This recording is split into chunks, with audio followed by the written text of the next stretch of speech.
Hi guys, welcome back. Now we're starting with the topicals for absolute and comparative advantage, which is a topic most feared by students in AS. But don't worry, by the end of this video, you will be able to solve its MCQs on your own inshallah, and so make sure that you watch the complete video. But before you start this video further, I'm expecting that you already have the basic knowledge and awareness on absolute and comparative advantage. And if you do not, then you can check out my videos on it from the AS macro playlist on this channel. Also, please hit the like and subscribe button and share this video with your peers so that the maximum students may benefit. And now let's get started. So question number 1 says, in each country P and Q, one person can either produce the quantity of good X or the quantity of good Y. Shown, in which case does country P have an absolute advantage in the production of Y, and country Q have a comparative advantage in the production of X, right? And so the question is saying, country P has an absolute advantage in the production of Y. So let's see that which country could have an absolute advantage in the production of Y. But just to recap, a country would be said to have an absolute advantage if it can produce something, if it can produce a good, if it could produce more of a good with the same amount of resources compared to the other country. So if one country could produce more of a good with the same amount of resources compared to the other country, it will have an absolute advantage in it. And so that actually implies that, the average, that the country will be able, in which it has a absolute advantage and will be able to produce it at a lower average cost. Well, comparative advantage would be when your country it can produce something at a lower opportunity cost compared to the other country, right? And I've explained all these concepts in my videos as well on the playlist. You can check it out. Anyway, so the question is saying that which country has an absolute advantage in the production of good, Y, and does country P has, in which case the country P has an absolute advantage in Y and country Q has an absolute comparative advantage in X. Now you see, a tip is that whenever you see that you have a table given, or you see that you have these, above the table you have, some a few lines that are written, that also has importance with relevant to the question. So the tip is that you write things down. For example, because you can write as much as you want on the paper, right? So you could say that, okay, fine, what the question is saying is that it wants to find out that in which case we need to find out that country P has an absolute advantage in the production of good Y. So we need to find out absolute advantage in good Y. This is what we need to find out. Well, what we need to find out is that whether, in which case the country Q has a comparative advantage in the production of good X. So again, simplify things for yourself. Write it like this, right? Because it will help you eliminate all the distractions or whatever is written above and below, and you can just focus on this particular thing that you have written now. So let's first find out in which case country P has an absolute advantage in good Y. And for that, what we need to see is that, in which of the case country P is able to produce more of good Y as compared to good X, right? So what it follows is that, if we look at the above cases, A and B, in A and B, if we look at option A and we look at if you look at product Y, we can see that country P can produce 7Y while country Q can produce 9Y. So obviously country P does not have an absolute advantage because it will be producing less Y. So what it follows is that only option C and D are the case where absolute advantage in country Y is existing for country P, where country P is able to produce more Y as compared to X, right? So what it follows is that, and then the next step is that you need to sort of you need to write these values like this, where you say write the goods like over here, so that it's easier to find out, it's easier to simplify the ratios. And then you can on the horizontal axis write the goods, on the vertical, on the columns write the countries, and the rows you write the goods, right? And so the correct answer for this MCQ is D, and I'll tell you why is it D, why is it not C? Because although in C you have an absolute advantage for good Y for country P, but there's no comparative advantage for country Q for good X, right? And so if you look at D, you see you have you can actually make So let's say we'll write 16 and 15, and then we write 14 and 8, right? Now, one thing I want to tell you is that when you write this down, I mean, this is, do you guys know what this is showing? It's showing that country P can make 16x or 15y, not and 15y. There's a difference, because if you, let's say this is y while this is good x, and if you sort of draw, I mean, this is the PPC. So what it shows is that, you know, the country could make a maximum of 16 good x and 0 y, while it could end up making 15 y with 0 x. So what it follows is that if all resources are diverted to x, then it could end up making 16x, and if all are diverted to y, then it could end up making 15y. So this is not 16x and 15y. That's the wrong way to sort of pronounce it. It's 16x or 15y, right? Okay, and now and similarly 14x and 8y. So you can see that the, you know, country P has an absolute advantage in good y, because it could end up making 15.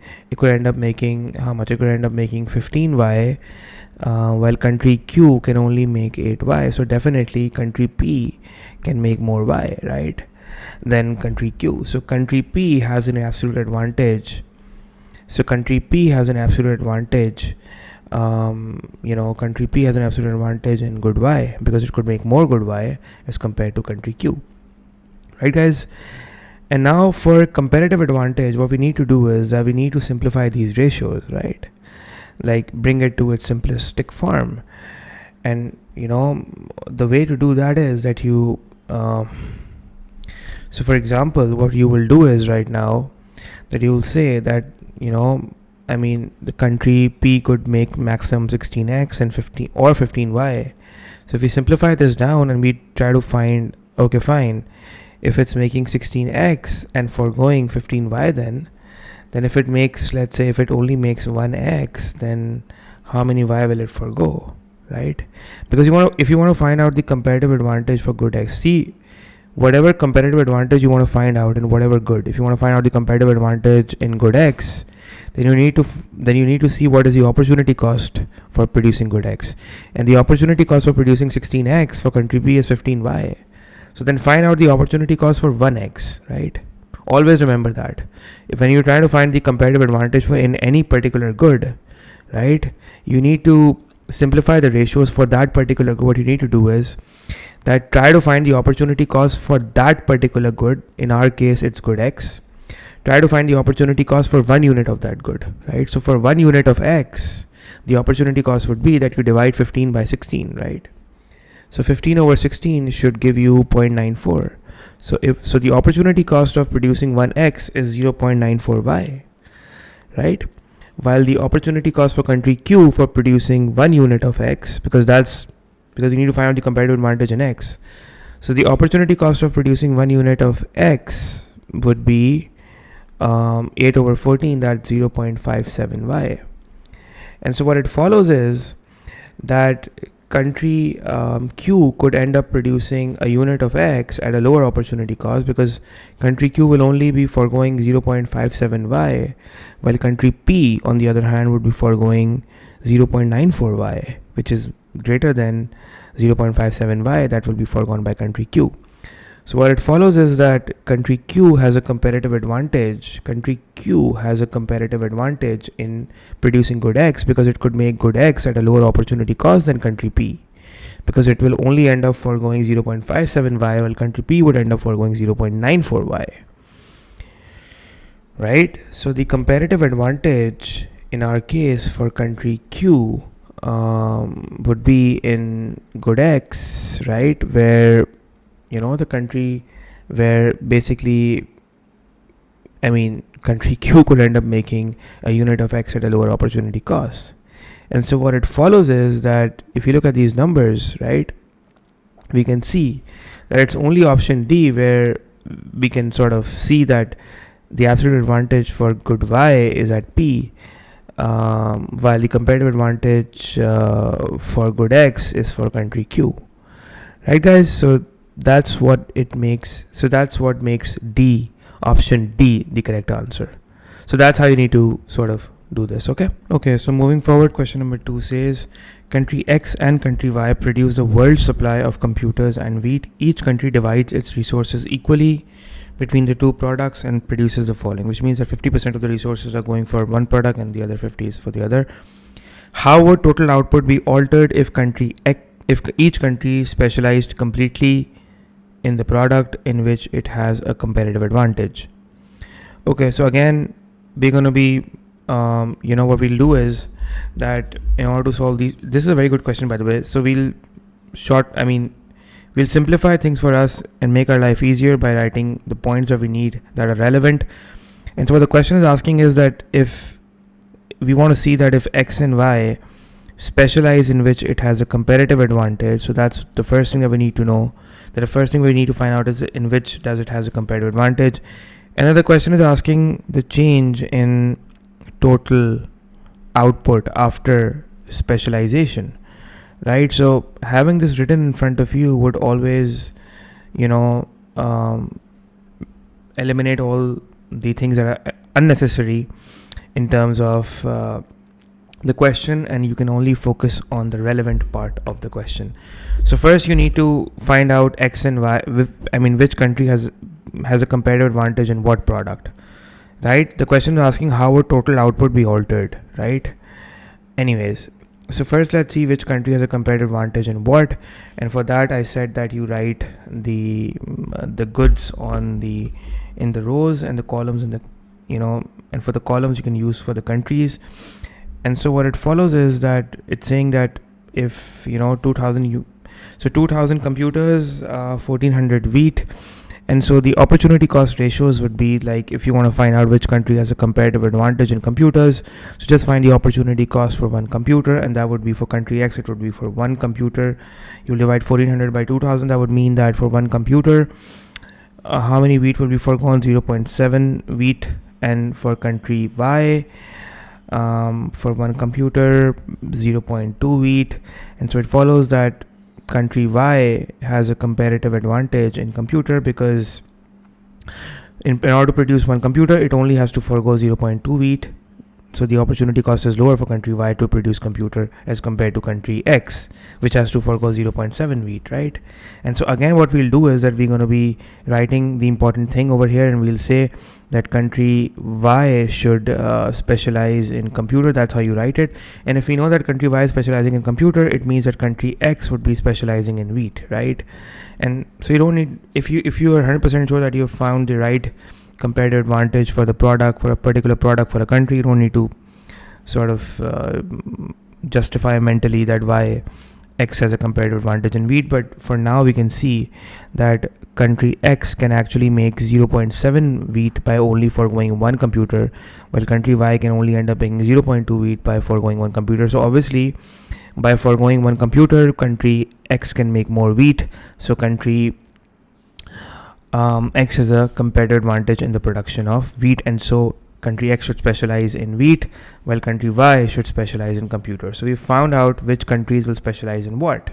So that's the first step. We had to find out which country has a competitive advantage in what, and then the next, and which means that the country will specialize in that. So always remember, you find the competitive advantage first. And shortlisting, writing these bullets in front of on your paper would simplify things for you and give more context and more relevance to the question, because you see the data is almost all scattered away.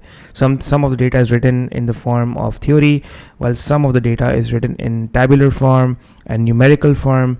So firstly, writing what you need to do will always give you more context and more relevance to the question, and automatically the steps will open up for you yourself.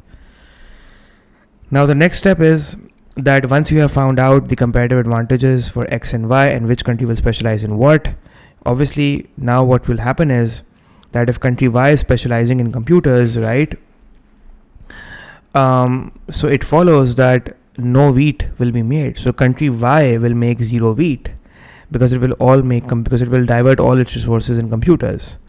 Now the question initially said that each country divides its resources equally between the two products and produces the following, which means that 50% of the resources are diverted to wheat and 50% to computers. And if we see that for country Y, if for country Y, let's say 50% of the resources were diverted to producing, let's say, 1,000 computers, that's what was for country Y, right? So if 100% of the resources will be used for computers, then obviously the output of the computers would double. You can see for it mathematically as well. So the output for the computers would double to 2,000 then, because if all 100% of the resources are used, right? You can multiply 1,000 with 100, divide by 5, so the answer would be, divide by 50, so the answer would be 2,000, right? Because simply doubling your input would double the output. So the output would be 2,000 now for computers. And same goes for country X when it produces wheat. The output of country X for wheat would double from 1,400 to it will double to 2,800, right? And the output for computers would be 0 because country X is specializing in wheat while country Y is specializing in computers, right?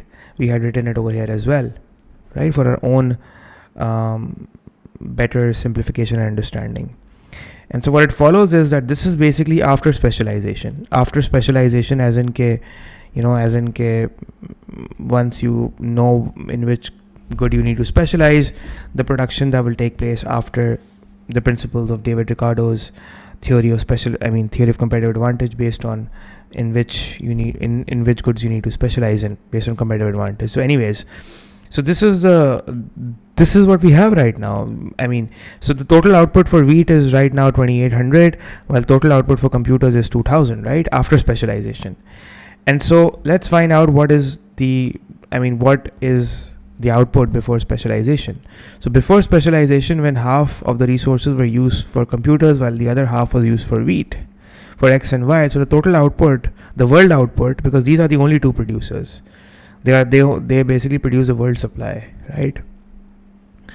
So the world output for computers was how much? The computers was 3,000 before specialization, and the world output, also known as total output, for wheat was 1,600. So it follows that if computers before specialization were 3,000 in total, after specialization is 2,000, so the output of computers is basically falling by 1,000, while the output of wheat goes up from 1,600 to 2,800. So it goes up by, the difference 2,800 minus 1,600 would be 1,200, right? And so option A is the correct answer. The next question says country X can produce apples and plums at lower cost than country Y. Alright. Country X can also produce strawberries, but it costs more to do so in country Y. In fact, country X produces only apples and trades them for plums and strawberries from country Y. What economic analysis could explain this pattern of trade? Okay, so we need to figure out whether you have an absolute or comparative advantage in plums or strawberries and for which country, right? Okay, so again, we'll take this step by step. It says country X can produce apples and plums at lower cost than country Y, right? So we can write that, okay, fine, country X has an absolute advantage in apples and plums because it can produce it at a lower cost, that is at a lower average cost. Basically, that's what it's talking about. Country X can also produce strawberries, but it costs more to do so in country Y, which means that country Y has an absolute advantage in strawberries, right? Okay, so it means that, so what it means is then, okay, fine. So the next line says, in fact, country X produces only apples and then, trades them for plums and strawberries from country Y. So although country X has an absolute advantage in apples and plums, but it's only producing apples and it's not producing plums, although it has a absolute advantage in plums as well. But country Y is producing plums, right? Which actually means here that if country X is only producing apples, it means that country X has a comparative advantage in apples only, and if it's trading with plums from country Y, it means that country Y has a comparative advantage in plums, right? because specialization in trade takes place based on comparative advantage. Remember, comparative advantage always supersedes your absolute advantage. That's what David Ricardo's theory of comparative advantage was. That despite you be having an absolute advantage in both the products, still trade would be beneficial for you more, and you will be in a better off position. Your consumption possibility would be more than your production possibility if you trade based on your comparative advantage. And I've explained all this by proving it through numbers in my YouTube videos as well. Anyhow, so Y has a comparative advantage in plums. So Y has a comparative advantage in plums, which makes either C or D the correct answer. So you cancel out A and B. And then we need to figure out about strawberries, and we already know that strawberries, Y has an absolute advantage in strawberries, right? So the correct answer should be C, that plums, comparative advantage country Y for plums and absolute advantage country Y for strawberries. So that makes C the correct answer. Okay, so the next question says, question 4, the table shows different possible outputs of apples and bananas for country X and Y. Assuming only two goods are produced and all the resources are used to their maximum. Okay, so if 100% resources are used by country X to produce apples, it will end up producing 100 apples, or if those 100% resources are used for bananas, it will end up being 80 bananas, right? So do remember it's saying all the resources. Country Y decides to specialize in the production of the good in which it has a comparative advantage. Country X decides to use 75% of its resources to produce the good in which it has a comparative advantage, and 25% to produce, the other good. What will be the total output? So after specialization is taking place. So firstly, what we need to figure out is that which country has a comparative advantage in what. And country Y is obviously specializing in the good in which it has a comparative advantage. And this line means that it will use 100% of the resources to produce a good in which it has a comparative advantage. While country X will not use 100% of its resources in which it has a comparative advantage, only 75%, while 25% will be used to produce the other good. Now, as far as country X is concerned, remember that country X has an absolute advantage in both the goods. It has an absolute advantage in apples as well, because it can produce more apples than country Y. It can produce 100 apples, while country Y can only make 50. And so far as the bananas as well, can make more bananas, right? So let's find out which country has a comparative advantage in what. And so you have apples and bananas here, and countries in the columns. And so let's take out calculate the opportunity cost from making a single apple. So one apple, and for that you need to divide 80 by 100, so that would be 0.8. So if country X produces one apple, it basically forgoes 0.8 of a banana, and if country Y produces an apple, it forgoes half a banana, right? So it follows that country X has country X basically has an absolute advantage. Country X has a comparative advantage in country Y has a comparative advantage in producing it has a comparative advantage in producing apples, because it can make apples at a lower opportunity cost by foregoing less bananas, right?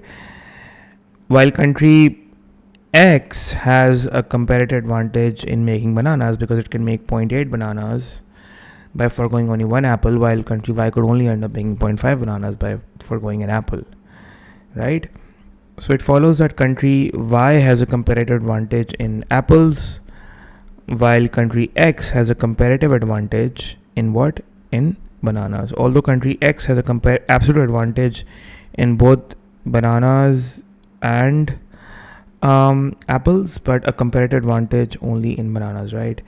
Now let's see what's going to happen after specialization is done. For country Y, it's just 100% specialization, but country X is not 100% specialization. It's just all the majority is diverted. The majority of the resources are now diverted to producing the good in which it has a comparative advantage, but still there's no 100% specialization directed towards the good in which country X has a comparative advantage in. And so what we see is that country X is going to make so first let's see what country Y will do. So if we look at the PPC for country Y could produce, let's say this is apples and bananas. So country Y could, make how many? 50 apples. If it diverts all resources over there with 0 bananas, and 25 bananas with 0 apples. So if country Y has a competitive advantage in apples, it follows that country Y will only make apples, so it will make 0 bananas then. And so it will divert all resources to producing apples. And so how many apples could it make? It would only make 50 apples, right? Because it is using all its resources to producing apples. So if 100% resources, because you see it's written that all the resources are used to their maximum. So it means that if 100% resources are used to divert for country Y for apples, then it would only end up making 50 apples, and if 100% were diverted to bananas, it would end up making 25, right? So country Y would then end up making 50 apples, right? And as far as country X is concerned, country X has a comparative advantage in bananas, and so country X should make bananas, but then it's saying it's only using 75% of its resources to produce the good in which it has a comparative advantage in.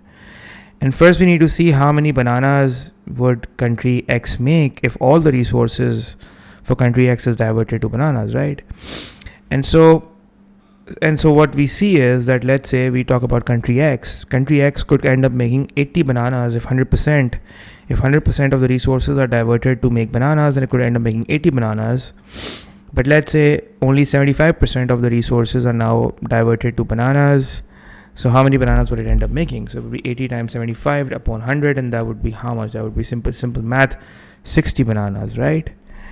And how many apples then? 25% of the resources for apples. If 100% resources are diverted to making, which end up making 100 apples, so 25% resources, if diverted, would end up making how many apples? 25 apples. The answer would be 25, right?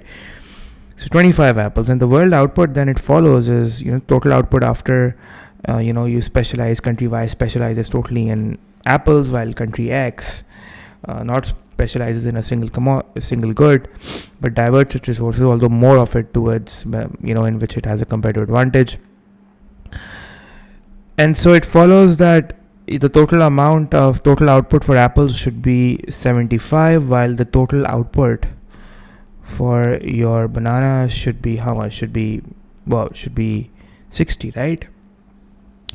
Yeah, so that's so that makes the answer C, 75 apples and 60 bananas, right? Okay, moving forward, question 5. It says each diagram shows the PPC of two economies producing food and clothes. In which diagram would both economies benefit by specializing in the good in which they have a comparative advantage and then trading at an exchange rate of 1 unit of clothes to 1.5 units of food?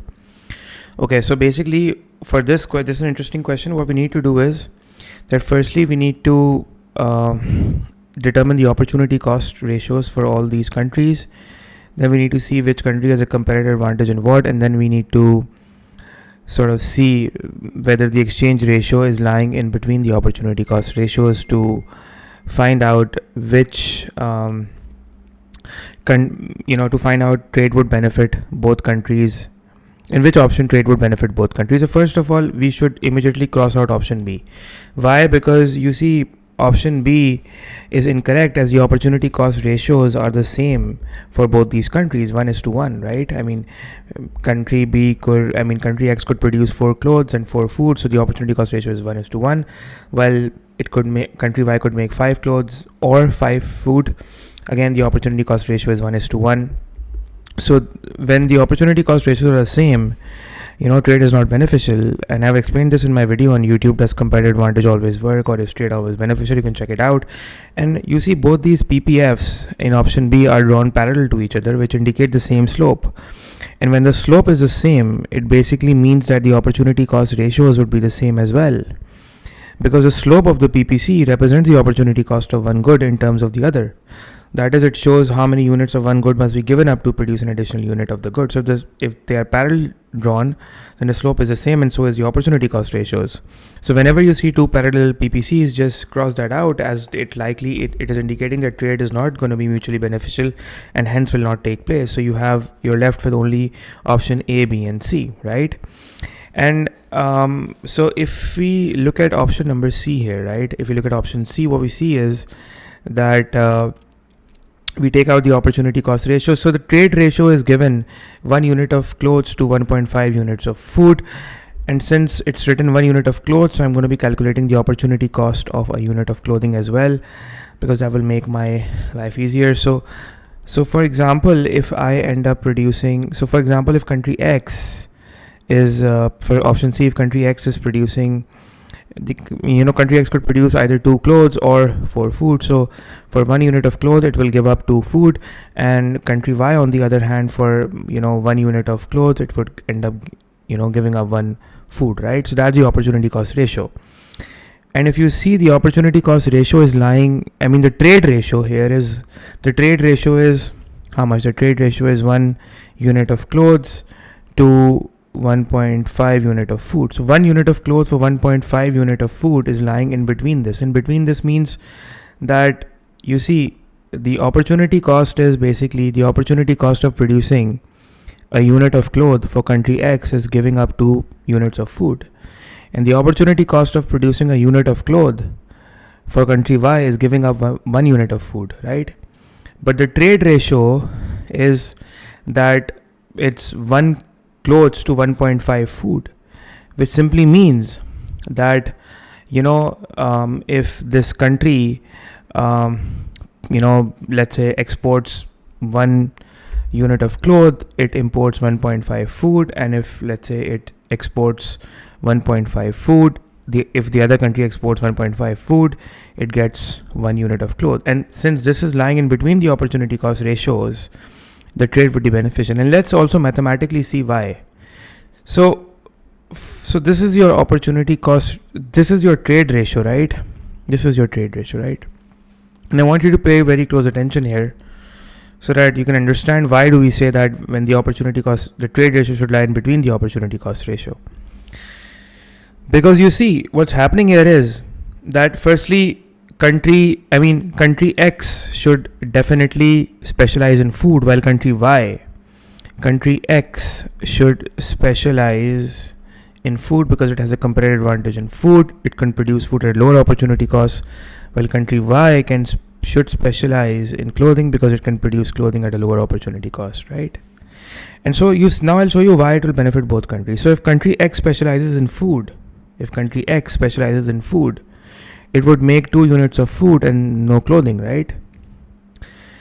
And if it makes, let's say, 2 units of food with 0 clothing, it is going to export 1.5 unit of food, and then instead of producing clothing itself, it will import the clothing from Y and will end up getting 1 unit of clothing, but at the same time will still have some of food left as well, let's say 0.5, right? So it will definitely benefit X. This ratio will benefit X because, you see, if country X started to produce the clothing itself, it would have produced 1 unit of clothing and consumed 1 unit of clothing, but it would have given up 2 units of food. While now it's still consuming 1 unit of clothing by importing it from Y, but it's only giving up 1.5 unit of food. Before it was giving up 2 units of food in order to consume a unit of clothing. Now it's giving up 1.5 units of food in order to consume a unit of clothing, right? So definitely it's benefiting X, and let's see if it's benefiting Y or not. Y, on the other hand, will be specializing in clothing, right? So it will end up producing 1 unit of clothing with 0 units of food. And so it follows that if it produces 1 unit of clothing, right? If it produces 1 unit of clothing, it will not, produce any food because it will import food from, it will end up importing food from X, right? And as a result, what we see is that, if it imports food from X, then it will end up importing how many units of food? It will end up importing 1.5 units of food because that's a trade ratio. And it's going to give 1 unit of clothing it's going to give away 1 unit of clothing to, X. Y will give 1 unit of clothing to X, right? Now, what we see is that this is again beneficial for Y as well, because, if let's say Y was, if Y started to produce food itself, then it would have foregone 1 unit of clothing and it would have ended up producing and consuming 1 unit of food. But now, by concentrating only on clothing, right, and ignoring food, it's ending up consuming 1.5 units of food. Before, if it would have produced the food itself, then it would have produced and consumed 1 unit of food. while giving up 1 unit of clothing. But now Y is focusing on clothing and giving up that clothing to X, at the same time importing importing food from X, and it's now able to consume more food than rather it would have had consumed had it would produced itself. So Y would have produced the food itself. It would have ended up consuming only 1 unit of food, while now it's consuming by importing 1.5 units, right? So that's how it's beneficial.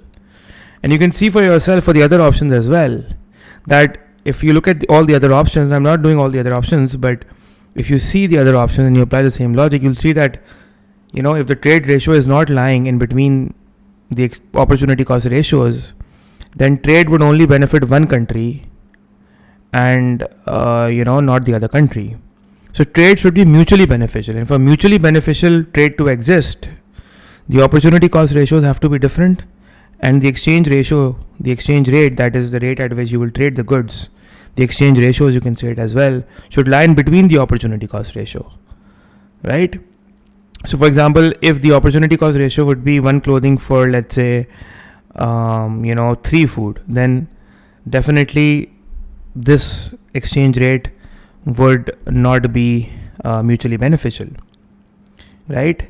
But if I ask you, then if let's assume if this was the exchange ratio, one clothing for 3 food, then which country would it have benefited? Can you guys tell me? Which country would it have benefited? It would have benefited basically who? It would have benefited this country Y, because country Y is basically specializing in clothing and it's importing food.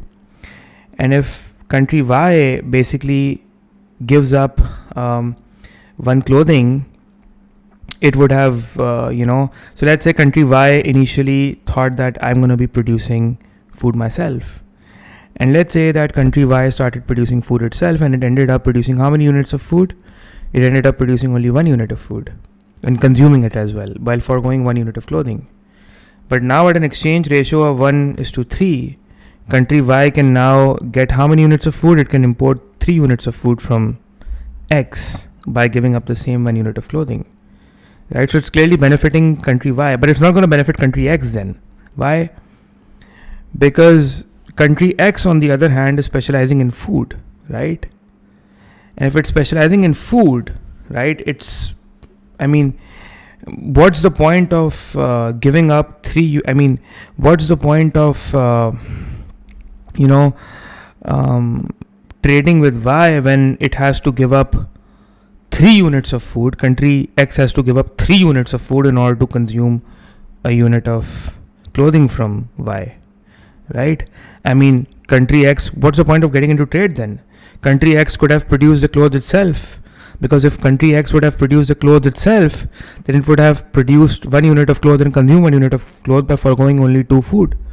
But now, while getting into trade with Y, it has to consume 1 unit of cloth by importing it from Y, and then at the same time give up its own 3 units of food. Well, before, if it produced the cloth itself, it would have only given up 2 units of food. So there's no point in getting into trade then. So this trade ratio will only benefit country Y, not country X, because it's lying outside beyond the opportunity cost ratios, and that is why. So I've mathematically proved it as well. And that is the reason we say that the exchange ratio should lie in between the opportunity cost ratios. So I hope this makes sense and is now clear. So the correct answer is C. Question number 6 says, the table shows the ability of 2 countries P and Q to produce goods Y and Z, right? Okay, so which statement is correct? Because first let's see which country has an absolute or a product comparative advantage in what good. We can clearly see that country P has an absolute advantage in, good Y as well as good Z, because country P can make more of good Y using the same resources, that is per person, for both goods, for Y and Z, 1820 and 800 respectively, as compared to country Q, right? So country P has an absolute advantage in Y and Z. And if you were to, now let's calculate the comparative advantage. Let's take out what would be the opportunity cost of producing 1 unit of Y? So 1 unit of Y in country P would have an opportunity cost of, we divide 2800 by 1800, we are getting 1.56Z. So that's the opportunity cost of producing 1 unit of Y, 1.56Z. And the opportunity cost of producing 1 unit of Y in country Q is 1.33Z, which means that country Q has a comparative advantage. It has a comparative advantage in producing good Y, right? So, that makes B the correct answer, because it says country Q has a comparative advantage in Y, and it says P has an absolute advantage in Z. P obviously had an absolute advantage in both Y and Z, but then it also talks about country Q having a comparative advantage in good Y. Right, guys? Moving forward, next question says country X has a comparative advantage in producing wheat and country Y in producing cars. However, the countries choose not to specialize and trade. What is a valid reason for this behavior? Okay, so let's analyze the options. I mean, the cost of transport is high relative to the opportunity cost. So this should be the correct answer, A.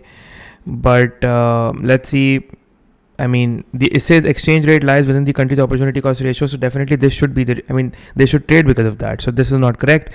C says there is immobility of factors of production between the countries. So immobility of the factors of production such as labor and capital is generally refers to the inability to move these resources between different uses within a country, right? Rather than between countries. So this reason pertains more to internal resource allocation rather than international trade.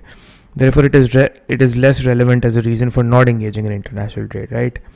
And D says trade is based on absolute rather than comparative advantage. Now, trade, we really don't have a lot of data that is sufficient to sort of prove this, as well as trade theories emphasize that they emphasize trade taking place on comparative advantage, not absolute advantage, right? And even if, let's say, the countries misunderstand and they base their decisions based on absolute advantage, it does not really explain why they would not benefit from trade or they would avoid trade. It's not explaining, even if they trade based on absolute advantage, it does not explain why they would avoid trade if they had a comparative advantage. So this is not a valid reason for avoiding trade. Remember that, okay?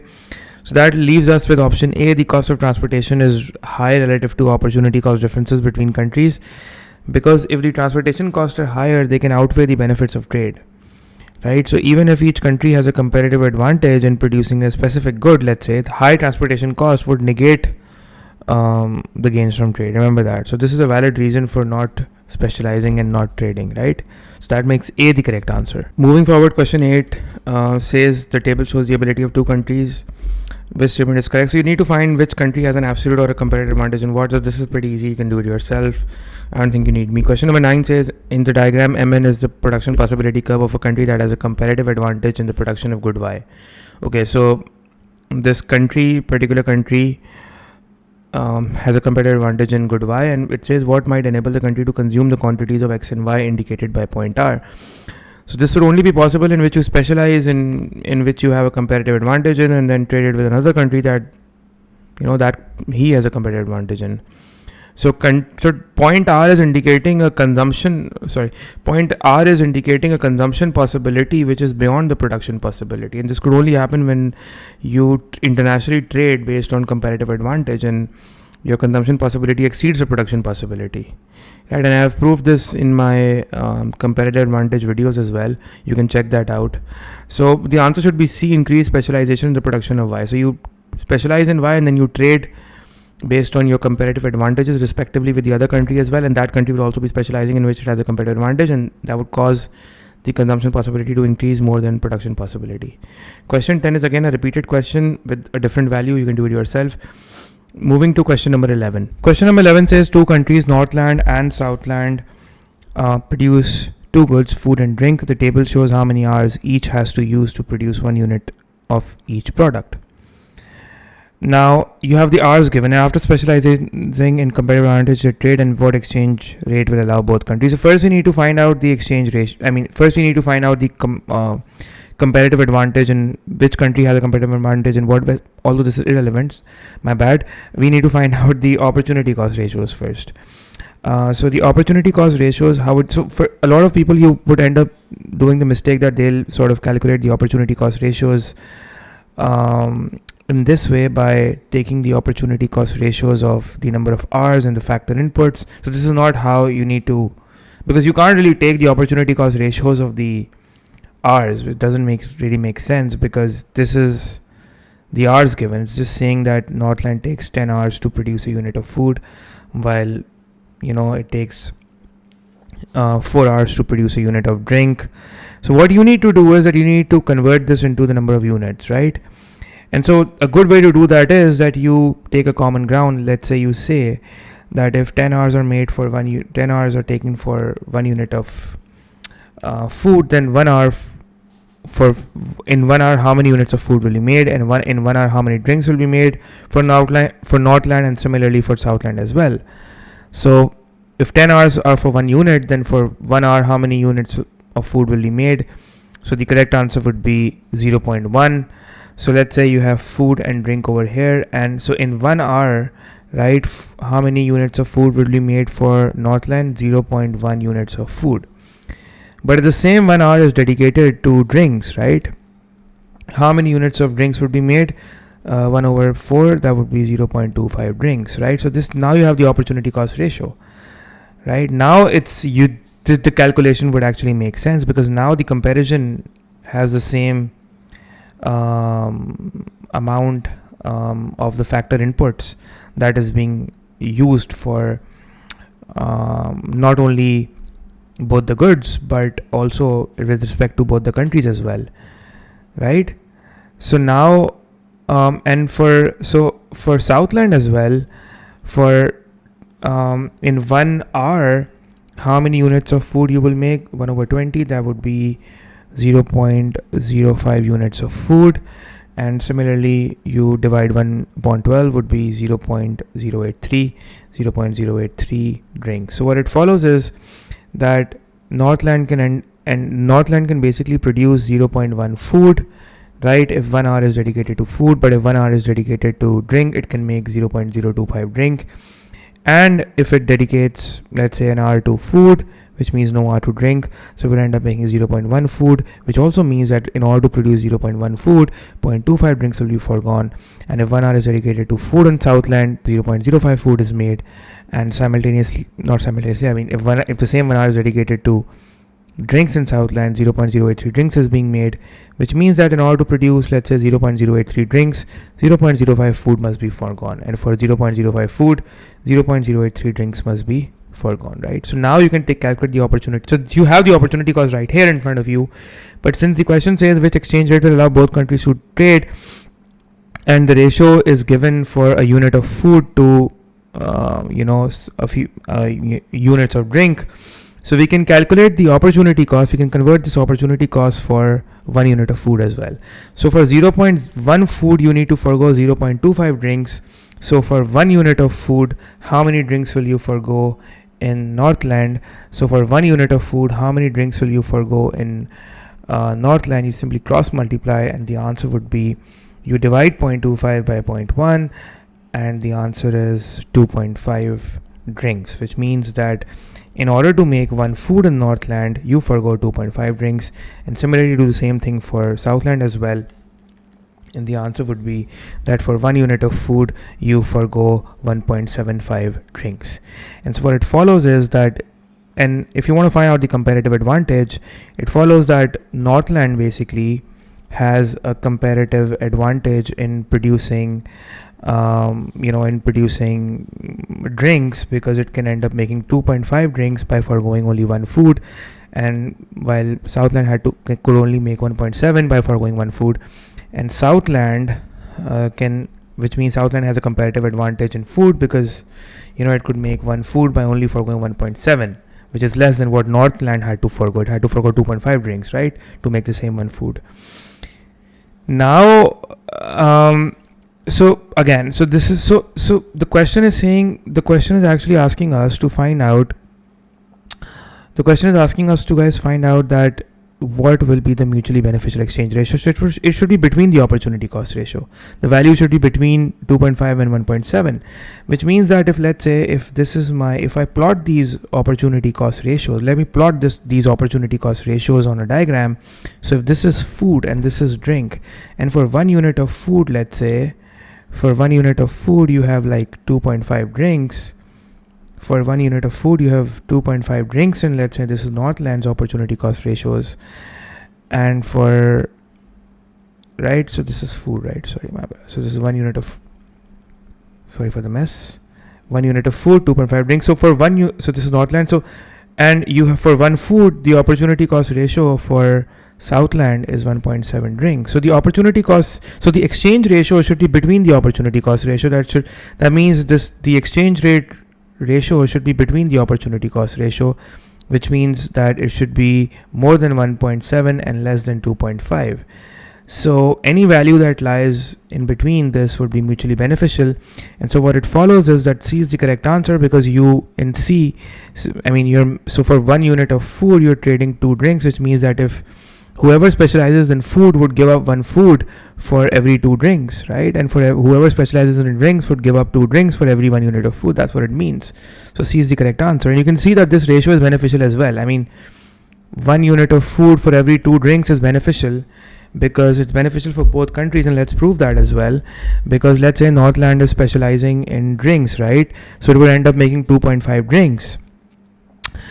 And it would import food. But if it imports food, it would need to give up 2 drinks away to Southland, right?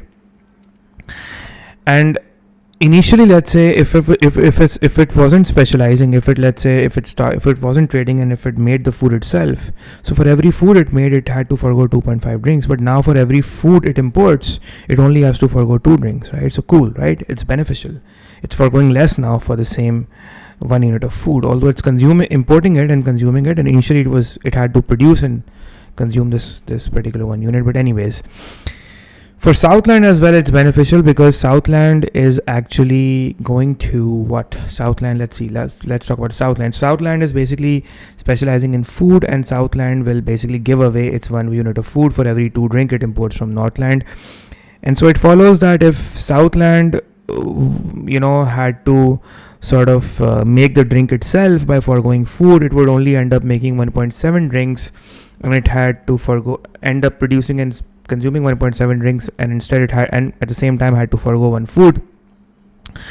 But now it's also foregoing 1 food, but in the form that it's exporting that unit to Northland. So it's exporting its 1 food to Northland and foregoing that 1 unit of food, but at the same time it's getting 2 drinks in return. Initially, if it forego 1 food by not producing it, it was only producing 1.7 and then consuming, and that is getting 1.7 drinks. But now it's able to get 2 as an import 2. So the consumption possibility is more, right? So it's benefiting Southland, it's benefiting Northland, because it's for one country is giving up less as before, the other country is getting more than before. So that's cool, right? It's benefiting both. It's mutually beneficial for both countries, and that's what makes C the correct answer. That is why we say that the opportunity cost the exchange ratio should lie in between the opportunity cost ratios. So C is the correct answer. Okay, question 12 says countries M and N produce the world's supply of machines and textiles, and the table shows what each country produces when it divides its resources equally between the 2 products. Okay, so what should happen according to the principle of comparative advantage? So let's see which country has a comparative advantage and what. This is pretty simple MCQ. I just want to quickly run through it. MN, this is machines and this is textiles. So for every 1 machine country M makes, it has to forgo 0.5 textiles, while for every 1 machine country N makes, it has to forgo 0.3 textiles. So definitely the thing is that country M should specialize in the production of textiles, because for every because it could end up being 0.5 textile, therefore going 1 machine. So M has comparative advantage in textiles, while N has a comparative advantage in machines, because it could N could make 1 machine by and instead only forgo 0.3 textiles, right? Anyway, so the correct answer should be C.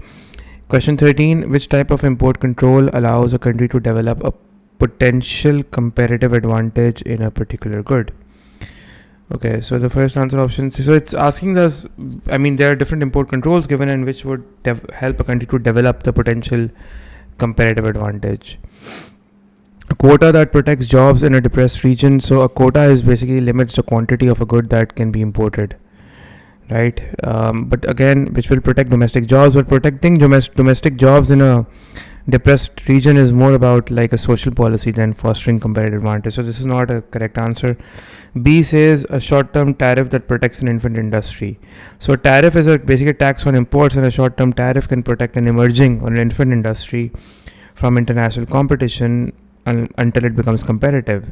And this actually aligns with the concept of developing a comparative advantage by because it's giving the industry time to grow and achieve economies of scale. So yes, B is the correct answer, right? C and D will not be the correct answer. Improving terms of trade means getting a country gets more value for its exports compared to imports. And while this can benefit an industry, but it doesn't necessarily relate to developing a country a comparative advantage, right? Again, so yeah, option B is the correct answer. Okay, question 14. The table shows the amount of X or Y that can be produced by country R&T. So okay, so this is again a simple question. You just need to find the absolute comparative advantages. So I'm going to be moving on. Question 15 says the table indicates the factor inputs required to produce wheat and cars in countries X and Y. Okay, so this is an interesting question. So the table is showing there are two countries X and Y, and then it's showing units of factor inputs. It's somewhat similar to the question about Northland and Southland that we did. So units of factor inputs to produce 1 ton of wheat and units of factor inputs to produce 1 ton of car. So factor inputs are given, right? So this could be factor inputs could be anything. It could be labor hours as well, right? So let's assume these are labor hours. Let's say factor inputs means the input, that is the units of the factors of production that we're talking about. To simplify this, let's assume these are labor hours, right? So what we need to do is that we can't really take out the ratios of these values because these are factor inputs, right? Or let's say these are labor hours. We need to sort of calculate, we need to convert them, or we need to basically find out how many units could be made.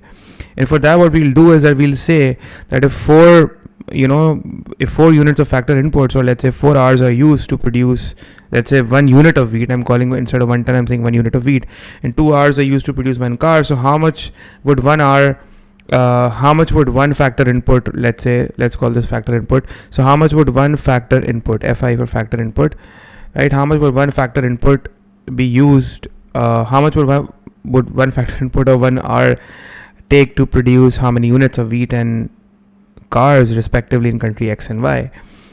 And so it follows that if this is the case, so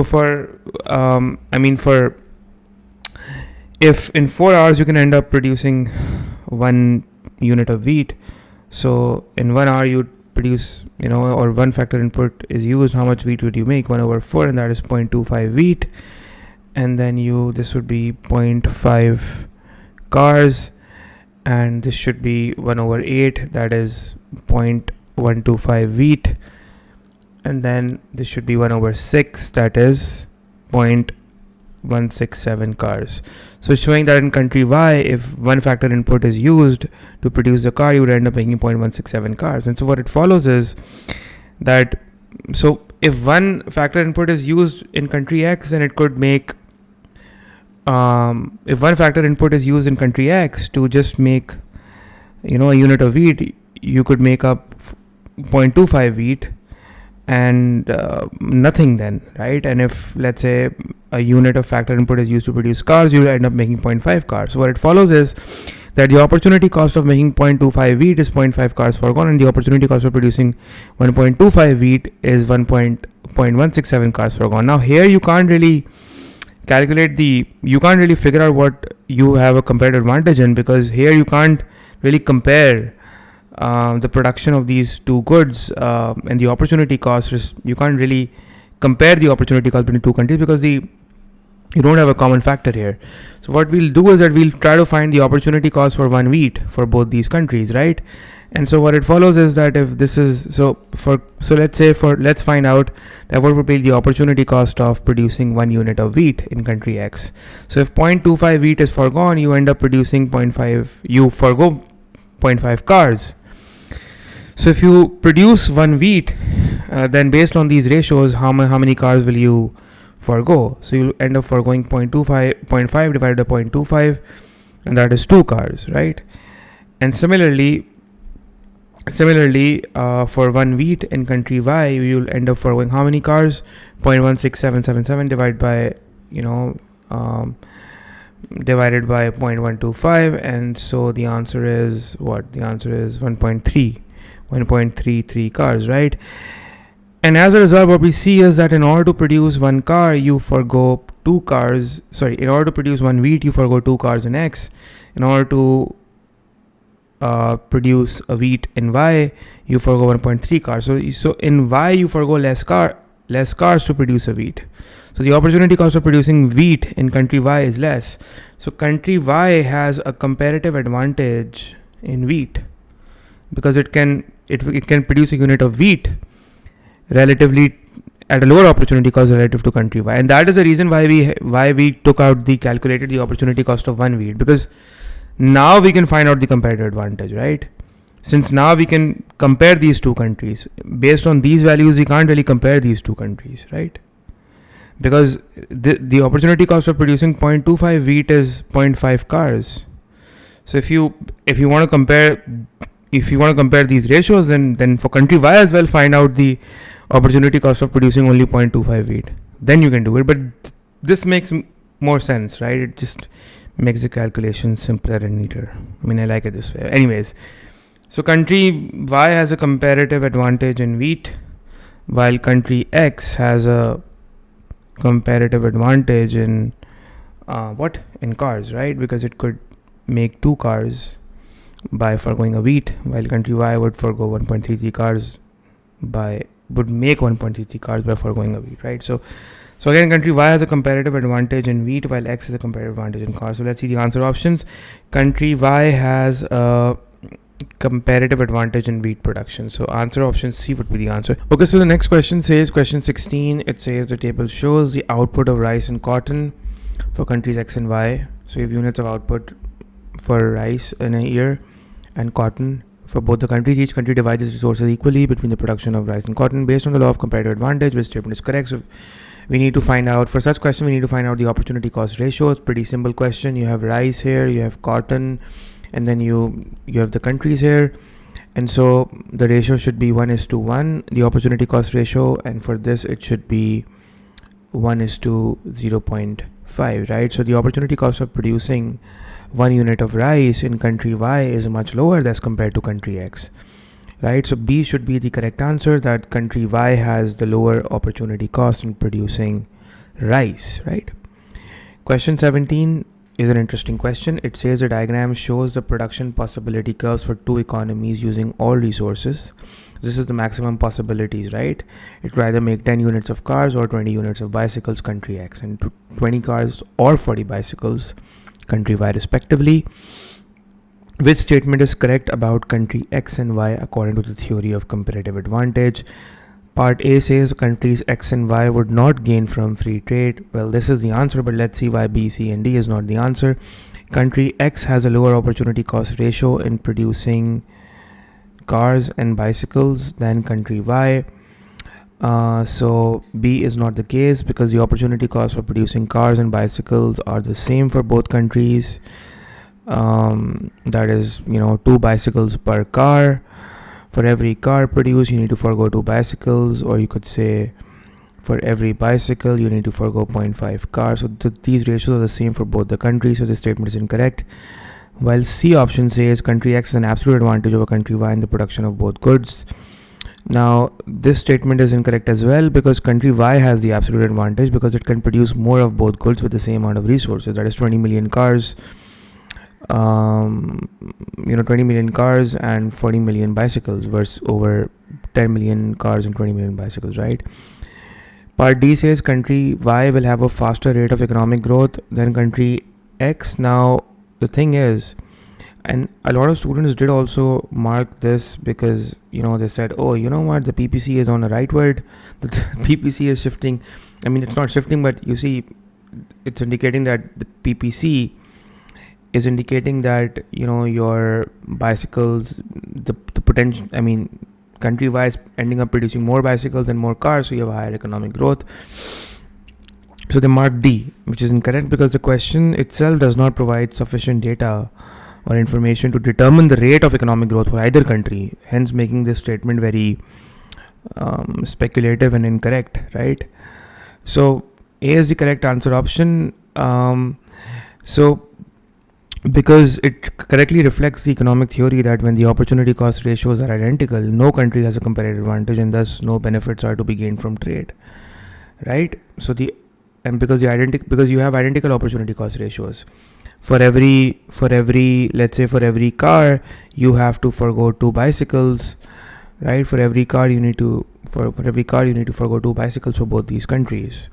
So there's no comparative advantage and hence no benefit from trade for these these countries should not engage in international trade, right? Question 18 says, in which circumstances will a country X have a comparative advantage in the production of rice over Y?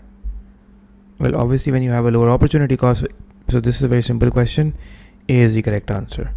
All the other options are incorrect. This is pretty simple. Anyways, question number 19, 2 statements are shown. A country can produce a good at a lower opportunity cost than the other country.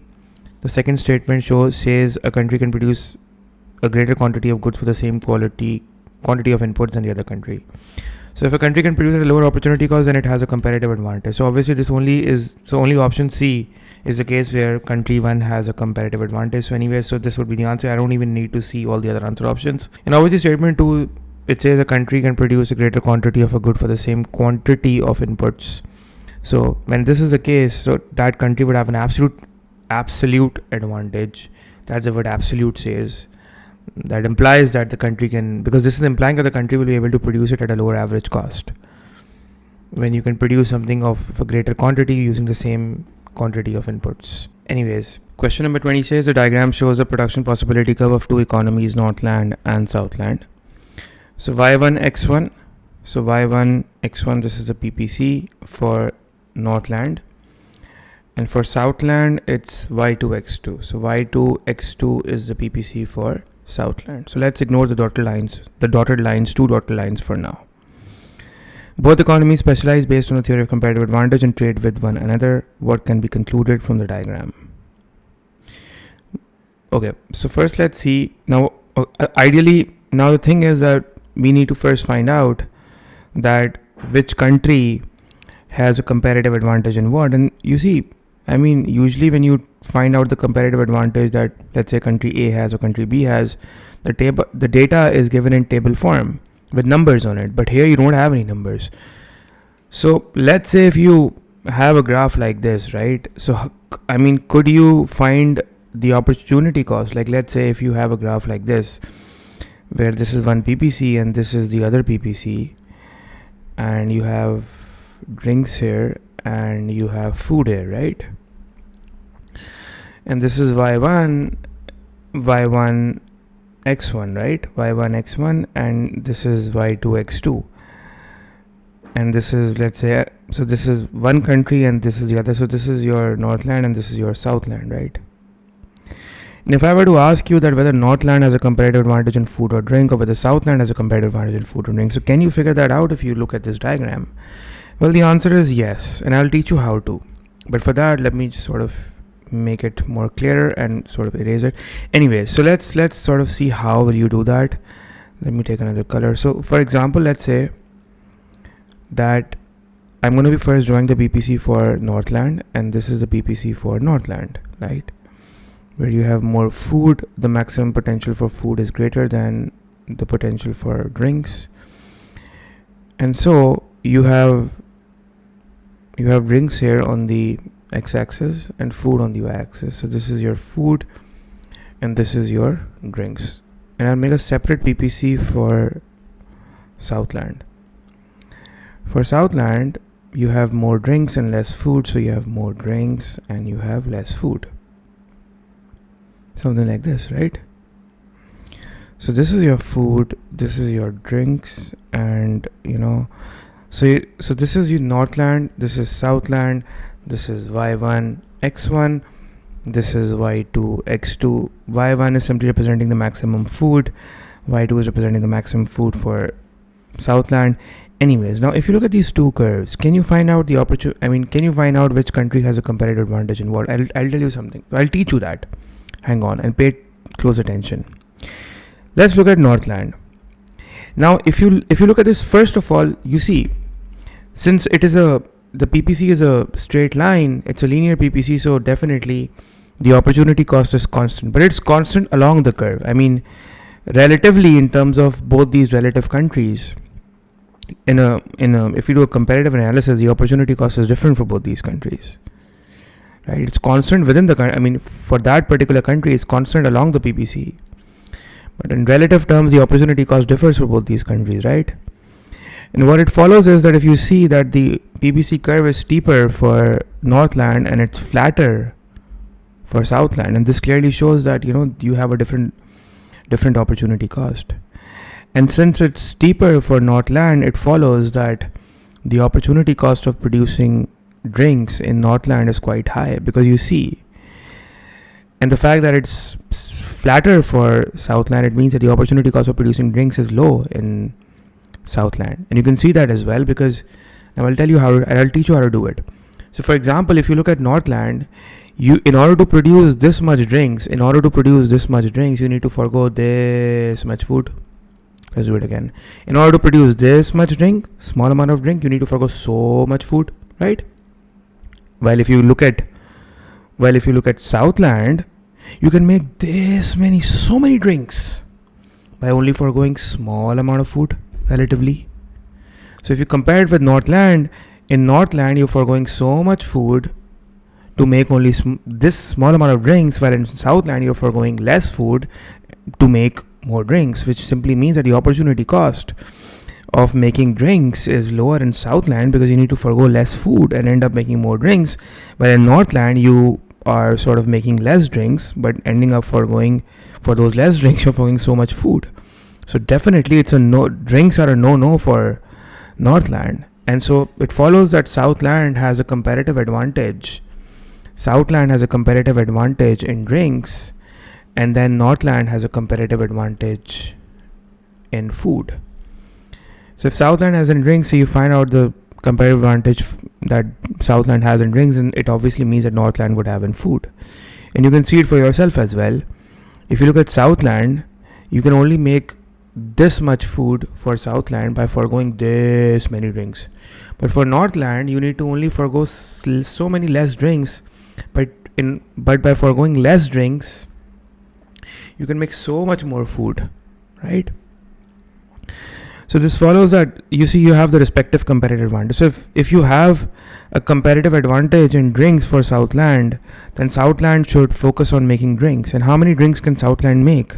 Southland can make a maximum of X2 drinks. So you have one coordinate over here that the maximum amount of drinks that Southland should make is how much it should make is X2. So you have one value over here, that this is the maximum drinks that should be made if both countries specialize and trade with each other.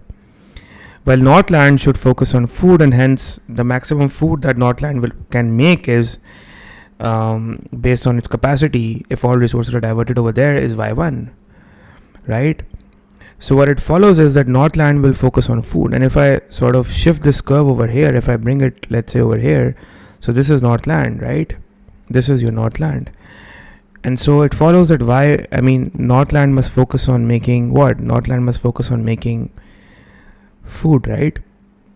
And it must end up making Y1 food, while Southland must focus on making X2 drinks. So the total output,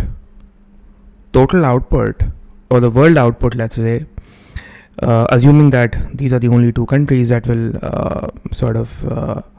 the world output would go up by how much? The world output should go up by, the production in the world would go up. For drinks, it would increase by X2, because Southland would end up making X2 drinks, focusing totally on X2 drinks, while Northland would focus on just ending up making food, that is Y1 food. And so the world output should go up for food. The production would go up by Y1, and the production of drinks would go up by X2, right? Because that's what it's now being made. So the question says that, production point. So part C would be the correct answer, because it says that point R shows the total possible combined production of food and drink, right? And let's say that X2 represents, let's say, 500 units of drink, while Y1 represents, let's say, 700 units of food. And so this point R over here is representing the total amount of drinks and food that is being made. This is representing a combination of the maximum amount of drinks that is being made, because both these countries are trading with each other. So you have X2 drinks while you have Y1 food, right? Simple question. So you see, I mean, the purpose of for me to teach you right now is to tell you the trick how you need to find out the comparative. Because at times, they give you these graphs, they give you various types of graphs, weird looking shapes, and then they ask you to find the comparative advantage.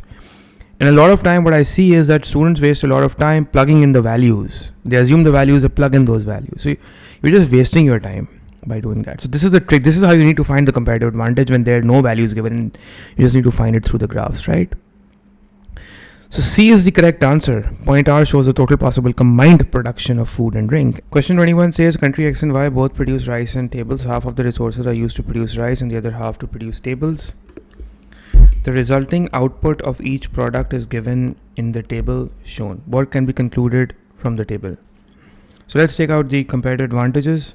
So the the opportunity cost for producing one rice is 100 over 150, and that is how much? That is 0.6 tables. While the opportunity cost for producing one rice in country Y is 0.5 tables, right? 50 over 100, right? So you have a lower opportunity cost in country Y for producing rice. So country Y has a comparative advantage in the production of rice, and then D should be the correct answer. Question 22 says the table shows the number of biscuits and cakes that can be produced by 4 workers in an hour. Who has the greatest comparative advantage in producing biscuits? And for that we need to calculate the opportunity cost of one biscuit. So let's say for one biscuit, the opportunity cost of making one biscuit would be 3 over 6, that is 0.5 cakes. The opportunity cost for one biscuit is 1 cake here. It's how many cakes here? It's 0.9 cakes for person N, and for person O it is 2 cakes, 16 over 8, right? So the opportunity cost is the lowest for person L,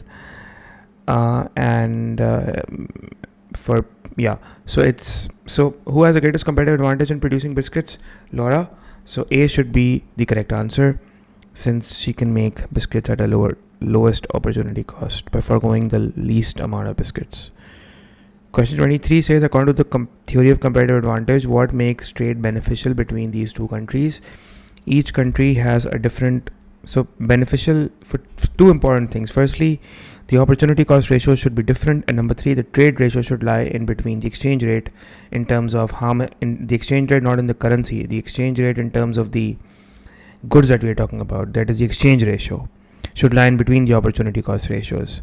First says each country has a different goods to sell in different tastes. Now this statement is not necessarily related to the theory of comparative advantage.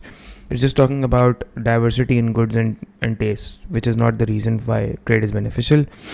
Each country has a different opportunity cost of production. Yes, this should be the answer,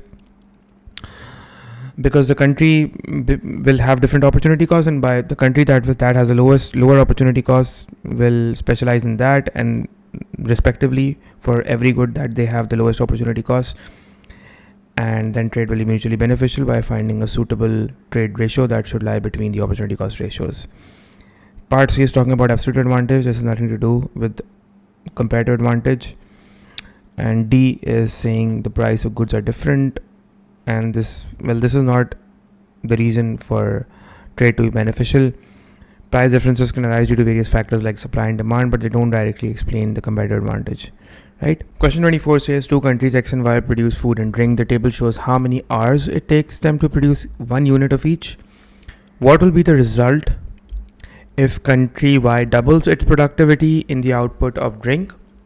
Okay, so country Y, okay, fine. And both countries produce only one good according to. So you see, you have the number of hours given here. So the first step is that we need to convert. So you see, whenever I told you, in the previous question as well, whenever factor inputs or the number of hours were given, what we did was that we try to using that information, we try to find the number of units in 1 hour. So let's find out the number of units of food in 1 hour. If 1 hour is dedicated to producing food and drink for country X and Y, then what will happen? So if 1 hour is dedicated to producing food, country X would end up making how many units of food? Country X would end up making, in 1 hour, it would end up making, if 10 hours are used for 1 unit, so in 1 hour, the country X would end up making 0.1 units of food. Or if, let's say, 1 hour is dedicated to drink, it will end up making 0.5 units of drinks. And country Y, accordingly, 1/20, this would give us 0.05 food, and 1/12 would give us 0.08 drinks, right? 0.08 drinks. So now what happens is that so the question is saying what will be the result if country Y doubles its productivity in the output of drink, and then both countries are saying that they specialize according to the comparative advantage. So first, let's see what will happen if country Y will double its productivity.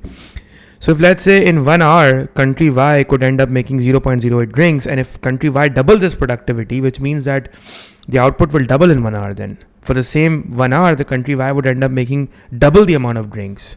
You just need to multiply it by 2, right? So what it follows is that, what will happen is that let's, instead of writing it again, let's just, so 0.08 times 2, right? So the answer would be 0.16. So now what will happen is that country Y would be making 0.16 drinks, right? Simple. If it doubles its productivity, right, guys?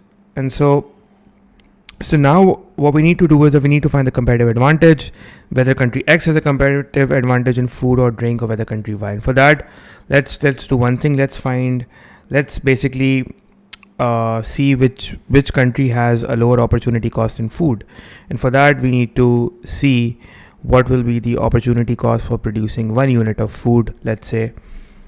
So if 0.1 unit of food is made, then 0.5 drinks are foregone. So for every 1 unit of food, how many drinks will be foregone? 0.5 divided by 0.1, and the answer would be 5 units of drink will be foregone. And for 1 unit of food, how many drinks would be foregone? Basically 3.33 units of drink will be foregone for every 1 unit of food in country Y, which tells us that country Y has a lower opportunity cost in making food. Hence, country Y should focus on making food and specialize in food because it has a comparative advantage in making food. And we can simultaneously see the opportunity cost for making drinks as well for country X and Y. And we could say that, if country X ends up making 0.5 drinks, it forgoes 0.1 food, and if it makes 1 drink, then how many food will it forgo? It will forgo 0.1 divided by 0.5. It will forgo 0.2 food, and for 1 drink, country Y will forgo how much it will forgo, let's say 0.3 units of food. So which means that the opportunity cost of making a drink is lower in country X because it could make it's forgoing less food. So the opportunity cost, so country Y should specialize in making drinks because it could make a drink by only forgoing 0.2 food, while country Y will forgo 0.3 food to make 1 drink. So this is what we have come to the conclusion with, that Y should focus on food and X should focus on drink. So now looking at the answer options, X will produce drink, X will not. Yes, X will produce drink. So this seems correct. Y will produce drink instead of food. No, Y should produce food. So A is the correct answer. Question number 25 says from the same quantity. Okay, this is a very simple question. You can do it yourself. You just need to find the comparative advantages or just see whether the answer option says. Anyways, do it yourself. It's a simple question. Question 26. Question 26, we have done it before as well. So it was solved earlier on in this video. Question 27 says which statement correctly describes the absolute advantage? So it's when you are using the same resources and producing more output, causing your average cost of production to go down. So the answer option is D, when a country's output of a good is greater per unit of resource. than another country. So output is greater per unit of resource in another country. Simply means that if there are two countries, country A and B, and let's say country A uses one unit of factor input, you are able to produce, let's say, 100 units in country A, and in 1 unit of factor input you're able to produce, let's say, 300 units in country B. So country B is said to have an absolute advantage in the production of that particular good, right? Because it's producing a greater output per unit of resource, causing the average cost to go down, right, guys? Question 28 says the diagram shows the production possibility curves for two countries, India and Japan, and which combination of outputs would be achieved if each country specializes in the product in which it has a comparative advantage. So you have rice and you have tea and you have India and Japan, and India could make 600 rice or 200 tea, while Japan could make 500 rice or 200 tea. So let's calculate the opportunity cost for tea and for, let's say, 1 unit of tea. For 1 unit of tea, how many rice will be foregone? 600 over 200, and that is 3 rice. And for 1 unit of tea, you need to forego how many rice? You need to forego 2.5 rice. So Japan should specialize in tea because it can produce tea at a lower opportunity cost, while India should specialize in what? It should specialize in rice, right? And it follows that if this is the case, then Japan should make tea. So how many tea will Japan make? 200.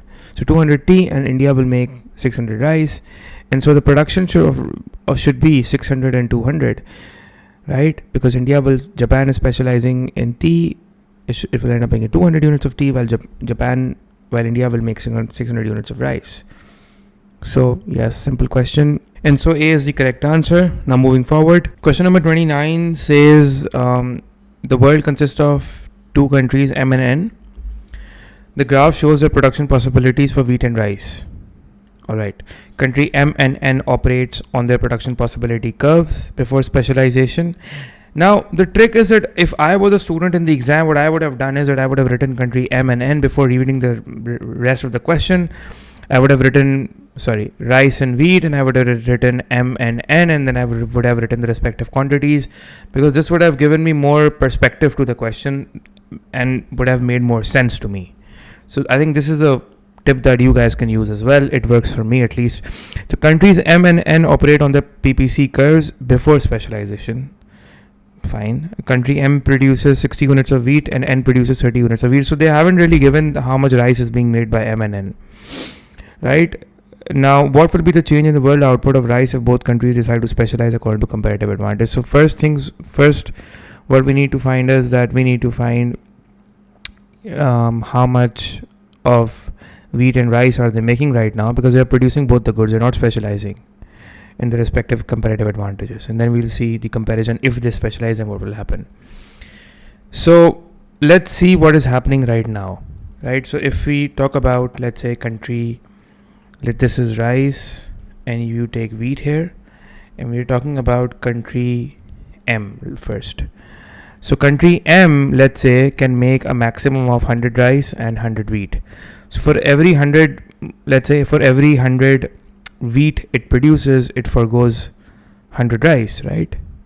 And now they're saying country M operates on their PPC, and country M produces 60 wheat. So it's producing, let's say, somewhere over here 60 wheat, but we really don't know what the quantity over here is for rice. We need to find that out for country M, right? And so it follows that, let's say, if we say that if country M is producing 60 wheat, so for every 100 wheat, it forgoes 100 rice. So for 60 wheat, how many rice will it forgo, right? So it follows that for 60 wheat it will forgo 60 rice, right? This is the amount of rice it will forgo.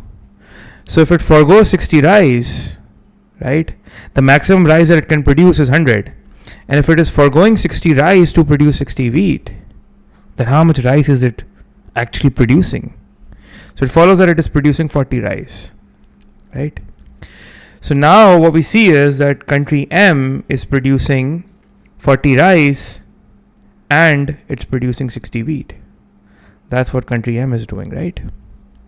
Now we can find that out for country N as well. We take rice here, we take wheat here, we have country N here. So country N can make a maximum of 75 rice or 50 wheat, and for every 50 wheat it makes, for 50 wheat it makes, it forgoes 75 rice.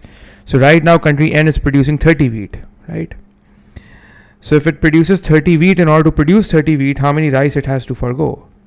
It has to forgo 45 rice.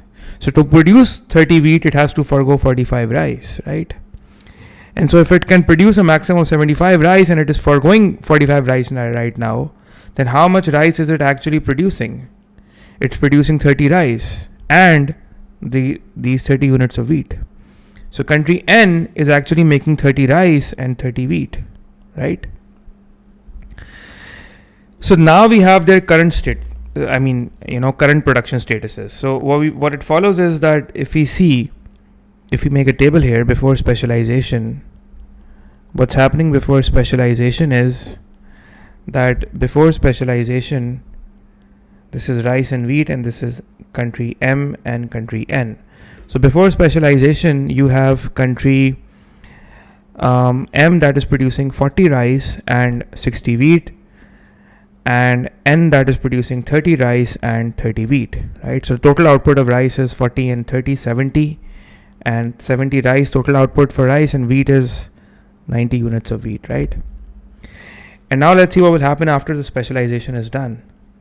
But for after specialization, we need to first find out that which country will specialize in what, right? And for that, we need to find out the respective comparative advantages, so we actually know that which country will specialize in what, and it's pretty easy to find that out. And you can see that. How will you find that out? So in order to find that out, what you need to do is that you'll just take out the opportunity cost ratios for rice and wheat for country M and N. So based on the current production, you can't find the opportunity cost ratio. You need to find the opportunity cost ratios based on the maximum production, right? So, obviously, so 100 rice and 100 wheat is a maximum for, or 100 wheat, is the maximum for country M, and for country N, it's 75 rice or 50 wheat, right?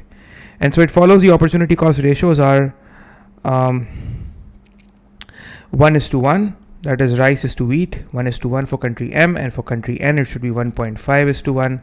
So it means that the opportunity cost of producing wheat is higher in country N as compared to country M. So M should specialize in wheat,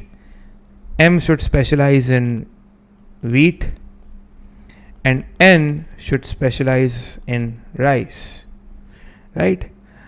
So what will happen now is that after specialization takes place, M will specialize in wheat, which means that M will only make wheat. And what is the maximum amount of wheat that M can make? It's 100.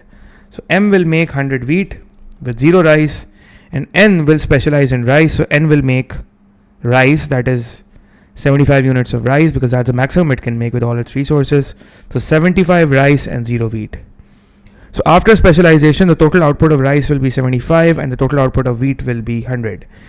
And we can see that the world output of rice has gone up from 70 to 75, and the world output for wheat has also gone up from 90 to 100. Now the question is only asking about the world output of rice, right? So the answer would be that the world output of rice should rise by 5 units. So the correct answer to this would be C. It will rise by 5 units. Good question to practice actually. Question number 30 says country R and country S are going to trade 1 unit of a product for half unit of good product Y, that is good Y. So that's the exchange. So with the given amount of resources, country R can produce 30 units of X and S can produce 20 units of X with 25 Y. Which statement is correct? Okay. So again, let's make a small table, because this is like the code. This is like the game, the main thing that you need to do. This is the first thing that you need to do, okay, for most of the questions that involves these numbers and values. So you write it down in this way. The horizontal axis, the rows and the columns, you use the columns for the countries and the rows for the products, for the goods. Anyways, country R can make 30 units of good X and how many units of Y? 50 units of Y. And country S can make 20 units of X with 25 units of not with, my bad, or 25 units of y, 30 units of x, or 50 units of y. I mean, at times, I mean, what this means is basically, if this is good y and this is good x, so for country R, it means 50 units of y or 30 units of x. That is, if it makes 30x, it makes 0y, and 50y, it makes 0x. Okay.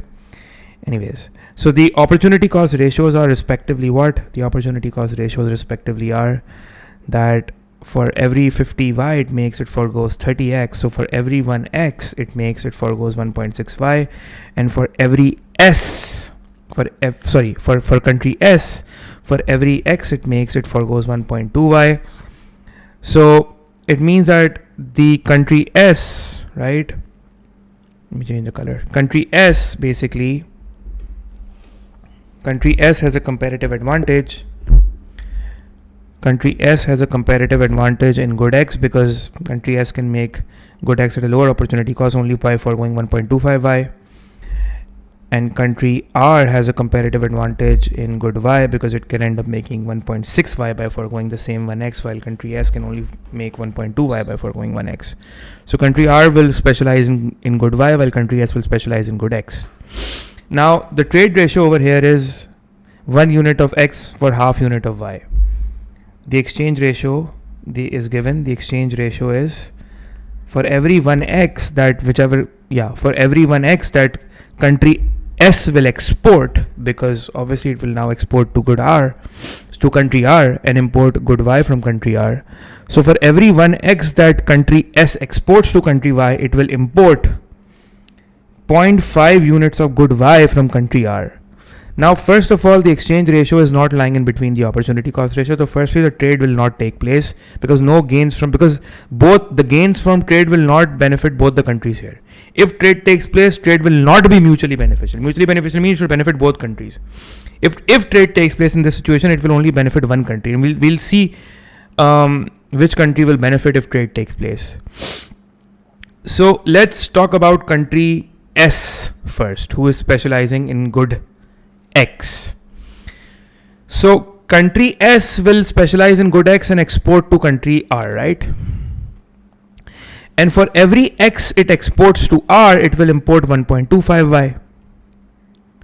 My bad.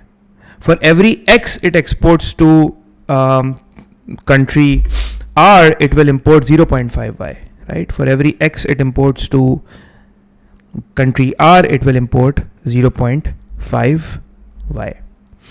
And it means that this is actually not really worthwhile for country S, because it's like, I mean, why the hell is even country S engaging into trade with country R? Because it's only getting in, because firstly, country S is not making any good Y. It's specializing in X. So it's foregoing Y. And then it's asking country R that, you know what, I'm going to import from you. I'll export my X to you, but I'll import Y from you. But the settlement between the two is that for every X it imports to country R, it only imports 0.5y. While country S could produce 1.25y itself on its own before specialization as well. So if country S would have produced good Y on its own, it would have ended up producing 1.25y by foregoing and not producing X, 1 unit of X. And now by exporting 1x, exporting 1x means foregoing 1x, because 1x is not anymore with country S now. 1 unit is leaving country S. So by exporting 1 unit of X, it's only importing 0.5y, right? So certainly it's not benefiting country S.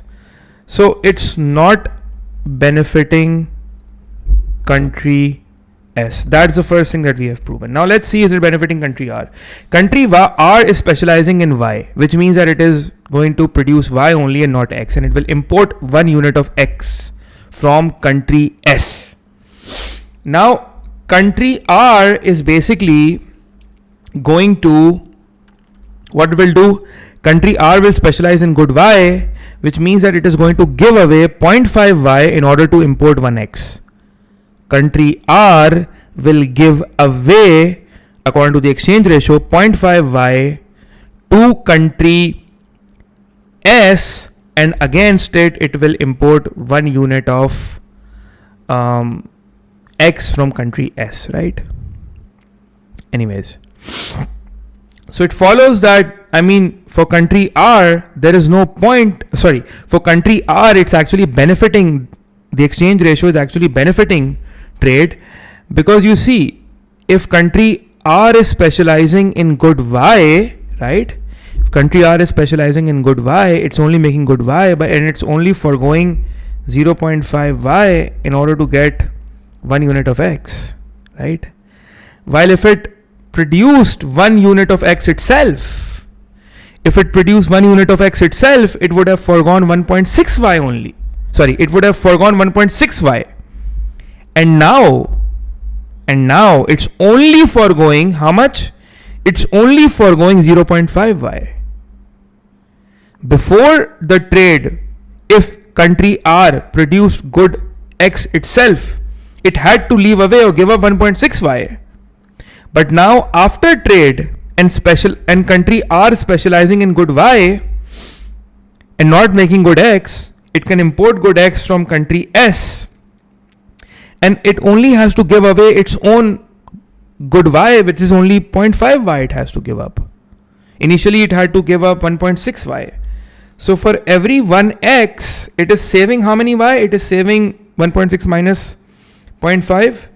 It's saving 1.1 Y, right?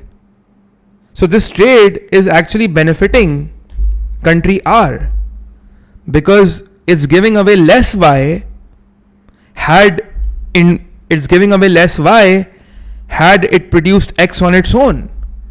But now importing X from country S is benefiting country R because now it has to give away less Y, only 0.5 Y for the same 1X. Well, if it produced the same 1X on its own, it would have had to give away 1.6 Y. So it's not benefiting country S. S will not benefit. So country S will not benefit while country R will benefit, right? So free trade will benefit R but not S. So C is the correct answer. Now I think I remember one of the students told me that in the marking scheme this answer was wrong. And I think I don't exactly remember, but in the marking scheme I think it's written A. So but A is the incorrect answer. Firstly, the exchange ratio does not lie in between the opportunity cost ratio. So free trade can never benefit both R and S. So A is the incorrect answer. C is the correct answer. Free trade will benefit R but not S, and I have given you the logic as well. The next question. Oh, in fact, we are finished. So that's it, guys. I hope you guys have understood these MCQs, and I'll be ending the video here. If there are any further queries related to the chapter of Absolute and Comparative Advantage, you guys can get in touch in the comments below. See you all in the next video. Until then, take care.